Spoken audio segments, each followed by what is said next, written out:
कल्पना करा, 14 वर्षाची मुलगी शाळेतून घरी आली ना, पहिली चौकशी करते, आई आज बाबा जेवले का ग? नाही बेटी, सकाळपासून चहा घेतले नाहीयेत, कॉफी घेतले नाहीयेत, नाश्ता केले नाहीयेत, ते तिथेच बसून आहेत, तू घे जेवून. काय गाई, आज माझा जन्मदाता बाप उपाशी आहे, मी नाही जेवलो. ज्या दिवशी बाप जेवत नसतो ना, त्या दिवशी मुलगी दिवसभर उपाशी असते. संध्याकाळच्या वेळेस बाबाला आग्रह करते, बाबा तुम्ही 2 तरी घास खाऊन घ्या ना, बाबा तुम्ही 2 तरी घास खाऊन घ्या ना. बाप जेवत नसतो, मुलगी मुळू मुळू लढत असते.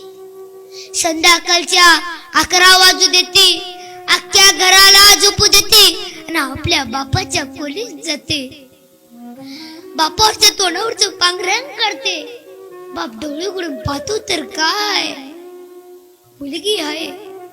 का आलीस बेटी, का आलीस? बाबा तुमची तब्येत ठीक नाही ना बाबा? बाबा हातपाय चेपून देऊ का बाबा?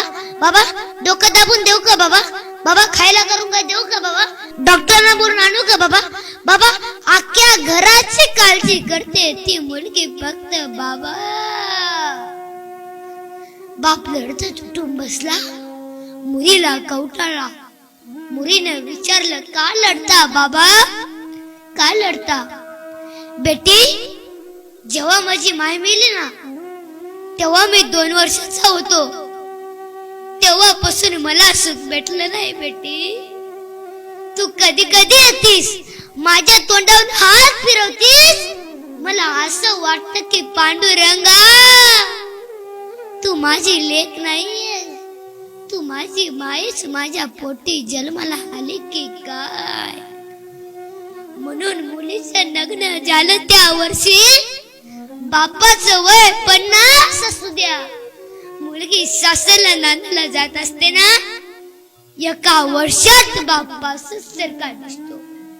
एवढा मोठा खड्डा हे बापाच्या जीवनात आहे. कोणाची बहीण असू द्या, कोणाची लेक असू द्या, कोणाची ताई असू द्या, ती सासरला नांदायला जात असते ना, बापाला मागे परतून पाहते.